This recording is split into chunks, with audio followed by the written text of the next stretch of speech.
سارے بچوں کو سنا، بچوں کی قابلیت دیکھی کہ کس کس بچے نے کیا کیا پڑھا ہے۔ آپ حضرات دعا کیجئے اللہ تعالیٰ ان بچوں کو اور ترقیات سے نوازے۔ یہ بچے اتنے قابل بنے ہیں، کوئی بچہ یہاں تقریر کر رہا ہے، کوئی دعائیں بتلا رہا ہے، کوئی سنتیں بتلا رہا ہے، تو یہ کیسے سیکھا؟ یہ انہی مدرسوں سے سیکھا ہے جن مدرسوں کے اندر سکھایا جاتا ہے۔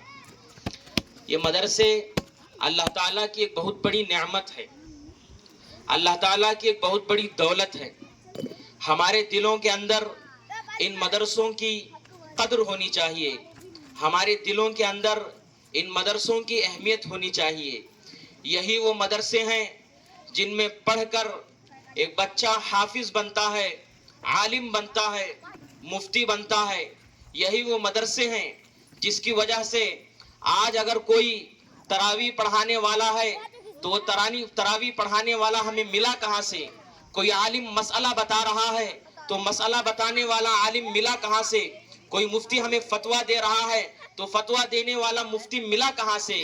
اسی طریقے سے امامت کرنے والا کوئی امام اگر ہمیں ملا تو وہ امام کہاں سے ملا؟ اگر آپ دیکھیں گے تو یہ سارے علماء جو آپ کی رہبری کر رہے ہیں، جو آپ کی رہنمائی کر رہے ہیں، آپ کو صحیح تعلیم دے رہے ہیں، آپ کو صحیح قرآن بتلا رہے ہیں، آپ کو صحیح مسئلہ بتا رہے ہیں، اگر اس کے پیچھے کا پس منظر آپ دیکھیں گے تو یہ علماء، یہ قرآن جاننے والے، یہ احادیث کو جاننے والے، یہ مسائل کو جاننے والے، آپ کی امامت کرنے والے، یہ سارے کے سارے آپ کو انہی مدرسوں سے ملیں گے۔ تو آپ بتائیے ان مدرسوں کی قیمت، ان مدرسوں کی قدر ہمارے دل میں ہونا چاہیے نہیں ہونا چاہیے؟ مسلمانوں، ہندوستان کے حالات ٹھیک نہیں تھے، آج نہیں، پہلے زمانے ہی میں 1947 سے پہلے جو ہندوستان کے حالات تھے، انگریزوں کی حکومت تھی، انگریزوں کا دبدبا تھا، اس وقت آج جو ہمیں آزادی ملی ہے، اگر اس کو کہوں تو مبالغہ نہیں ہو سکتا کہ ان انگریزوں سے جو ہمیں آزادی ملی ہے وہ بھی انہی مدرسوں کا صدقہ ہے۔ وہ آزادی جو ملی ہے وہ انہی مدرسوں کے طفیل سے ملی ہے۔ اکابر نہ ہوتے، آج میں آپ کو بتلاؤں دارالعلوم دیوبند جو قائم ہوا ہے وہ کس بنیاد پر قائم ہوا ہے؟ حضرت مولانا قاسم نانوتوی رحمت اللہ علیہ بتلاتے ہیں، کہتے ہیں اس سے پہلے کہ جتنے بڑے بڑے علماء کرام تھے، سارین و فکری کی شاہ ولی اللہ محدث دہلوی نے، ان کے فرزند شاہ عبدالعزیز محدث دہلوی رحمت اللہ علیہ نے، انہوں نے دیکھا ہندوستان کے اندر انگریزوں کا دبدبا ہے، مسلمانوں کو جینے نہیں دیا جا رہا ہے، قرآن پڑھنے نہیں دیا جا رہا ہے، نماز پڑھنے نہیں دیا جا رہا ہے۔ انہوں نے ہندوستان کے اندر جہاد کا فتویٰ لگایا، جہاد کیے، کامیابی ملی، ناکامی ملی، وہ دور کی بات، لیکن اتنا اس سے کوئی فرق نہیں پڑا۔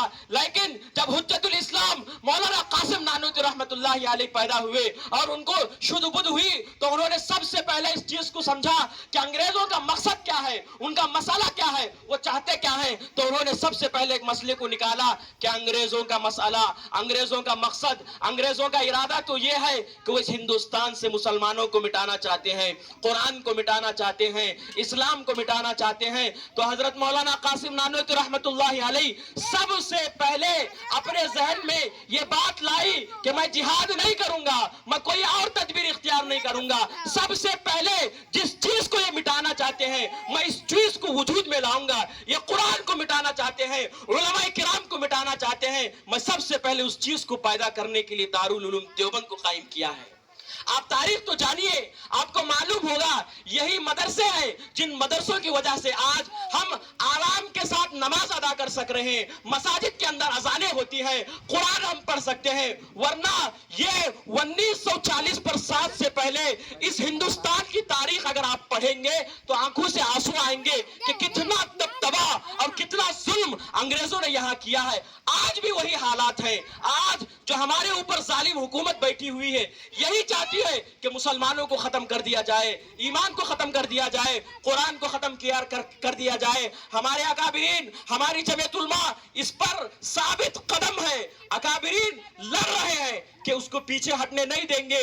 یہ لوگ اگر کمزور ہو، ہم لوگ اگر کمزوری کے ساتھ بیٹھے رہے، قرآن کو چھوڑ دے، احادیث کو چھوڑ دے، اللہ مدرسوں کو چھوڑ دے، مساجد کو چھوڑ دیں اور ہمارے اوپر ظلم ہو سکتا ہے. اسی لیے مسلمانوں میں کہتا ہوں ان مدرسوں کی قدر کیجئے, ان مدرسوں کی وقت اپنے دل میں رکھیے.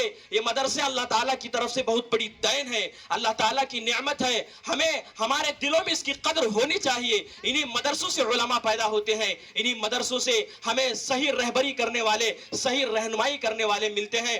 اللہ تعالیٰ ہم سب کو مدرسوں کی قدر کرنے کی توفیق عطا فرمائے. اب میں کسی بلا تاخیر بلا تمہید میں ہمارے مہمان جو بنگلور سے تشریف لانے والے حضرت مولانا سعید الرحمان صاحب دامت برکاتہم جو اس جلسے کے مہمان خصوصی ہیں, سب سے پہلے میں ان کا استقبال کرتا ہوں کہ حضرت اپنی ساری تر مشغولیات کو چھوڑ کر ہماری چھوٹی سی دعوت پر یہاں پر تشریف لائے ہیں. میں ان کا بہت ممنون و مشکور ہے اور دعا کرتا ہوں اللہ تعالیٰ حضرت کے آنے کو قبول فرمائے. انہوں نے جتنی محنتیں سفر کی صعوبتیں برداشت کر کے یہاں آئے ہیں, اللہ ان کے آنے کو قبول فرمائے. اور جو حضرت ابھی ہمارے سامنے بیان کریں گے, مدرسے کی اہمیت بتلائیں گے, مدرسے کی قیمت بتلائیں گے, قرآن کی تعلیم کے بارے میں بتلائیں گے.